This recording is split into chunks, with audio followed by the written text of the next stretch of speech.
Hey, Eagle Run 2-3. Tonight on the workbench is this pair of rusty Corona brand pruners. Now we can get these things looking great and sharp and back in use. Got a couple of tips for you, but most of this rust is going to be done with a wire wheel. One of the reasons I love these pruners is they're just so adjustable and they're easy to take apart and they're easy to work on. And they're not that much more expensive than stuff you'll find just at a big box store. I don't remember, I think I got these at a garden store.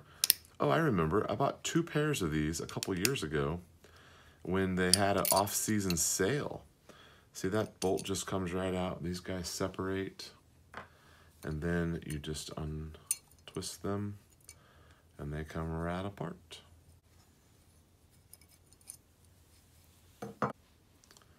All right, so they just it just spins on and spins off. Now I've got 2 pairs of these here, so don't be confused if you see a couple different angles. They're both identical, just a varying degree of rust here. This one's going to take a little more work. So let's get the wire wheel on and get to work.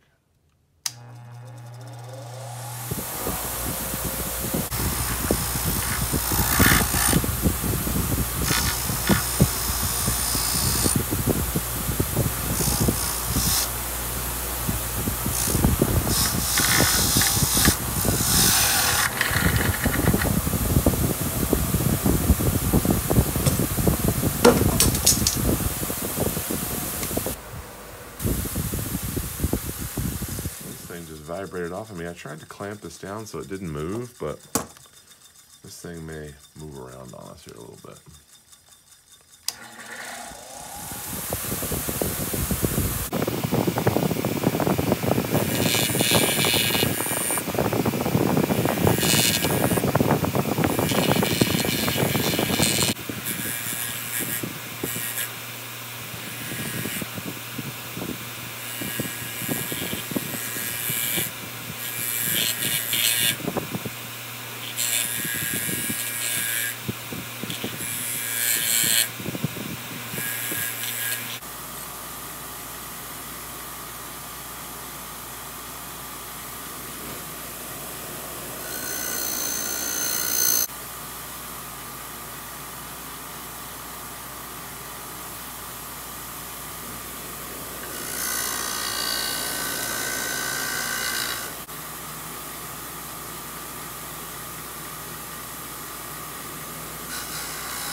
So most of the work is right there with the wire wheel. If you don't have a wire wheel, there's no reason why you can't just take a wire brush to it and knock off that rust, but it does make it quicker and you get a little bit of a better result with the wire wheel.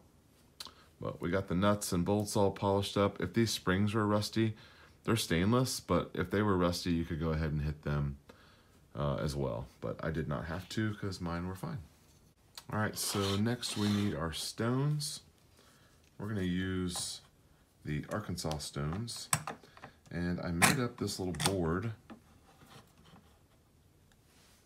that has just a little hole with a peg.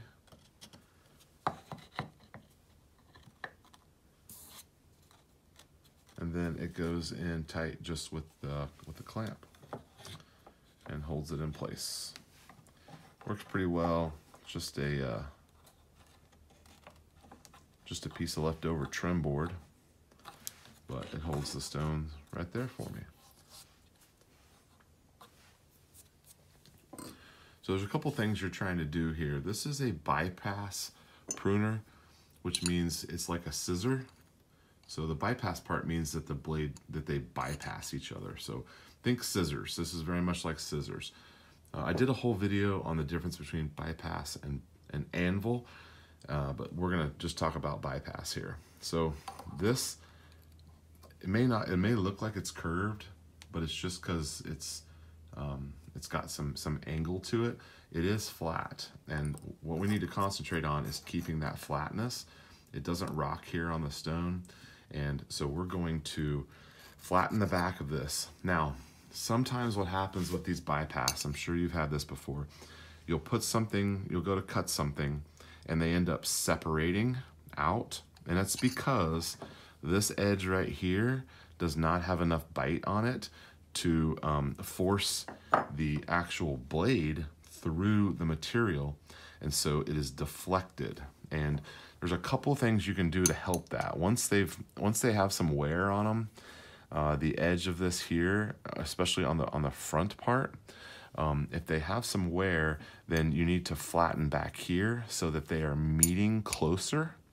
And so we're gonna just address that all at once and just stone this entire thing down flat. So take a look at it here. You can see still some rusty spots on there, just discolored. We're gonna put that all the way down. Hopefully we can have a solid piece back here that's all nice and fresh.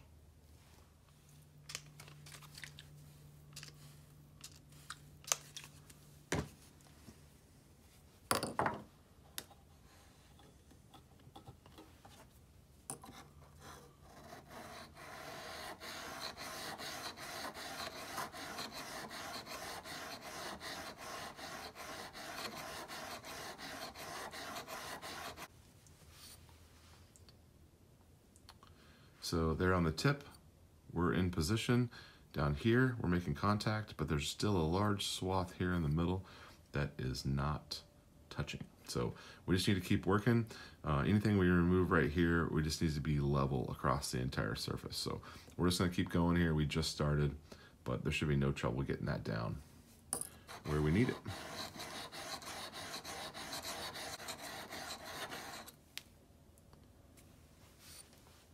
I mentioned this is my favorite pruner. This is why, right here. This is so easy to work on, and it comes apart with just one tool, and they're serviceable, and the whole thing fits on the stone. This is just the greatest thing. These things are super old. I mentioned a pair of these is mine. It's got to be 7 or 8 years old, and I use them every year, almost all year long. I have 2 pairs of them, and then this other one belongs to my parents.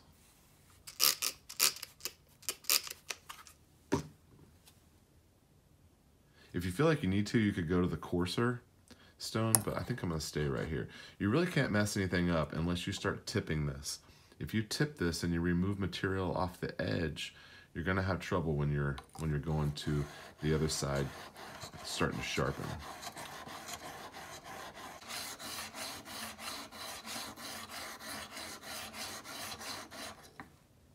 So I'm trying out this Arkansas soft stone, and I've just got it stacked up here on top of my other one.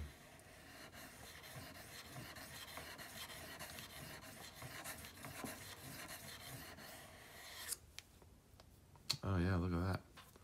We're almost all the way there.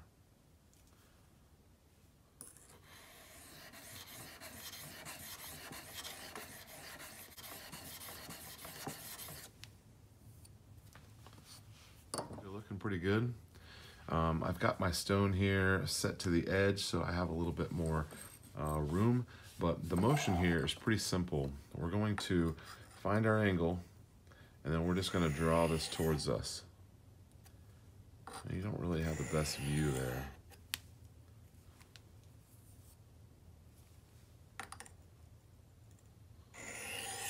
So once you've found the angle, you can just kind of let muscle memory take over. And you can see that we are making progress towards that being sharp.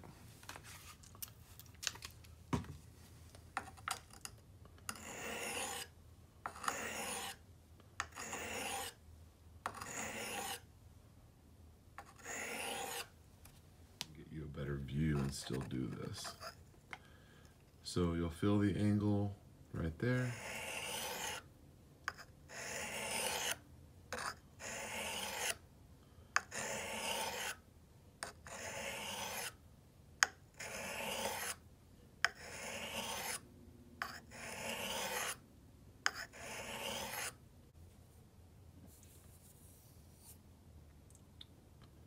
Looks like we need to go down a little bit.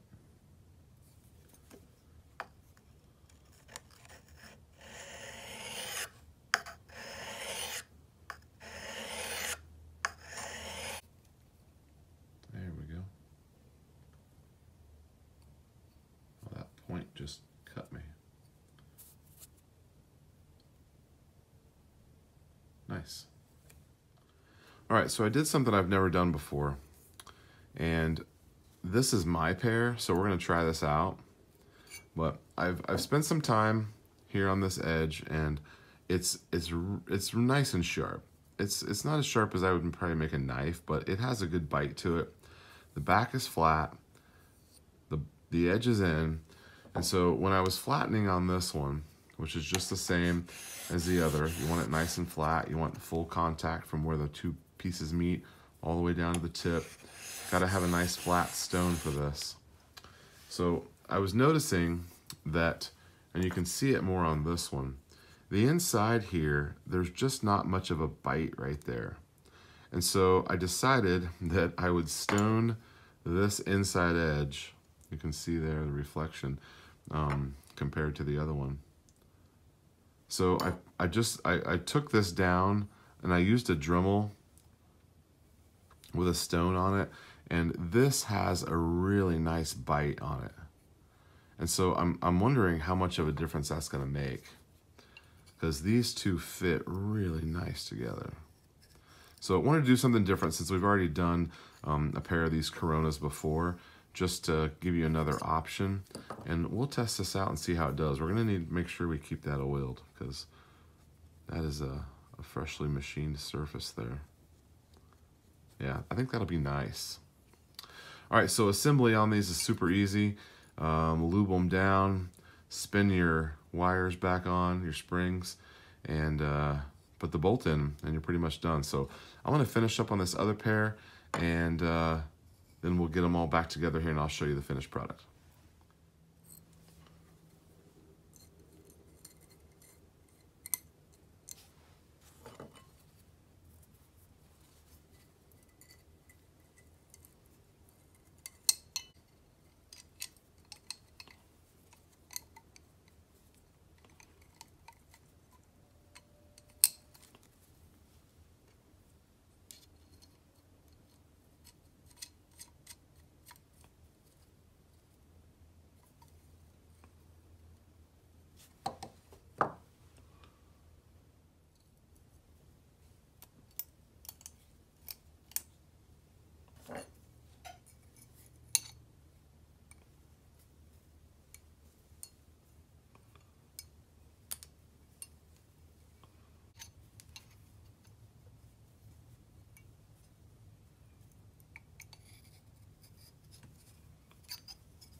Well, I feel like that's going to be an improvement. I can feel those two surfaces making contact all the way through. I'll have to try that out, see what we think.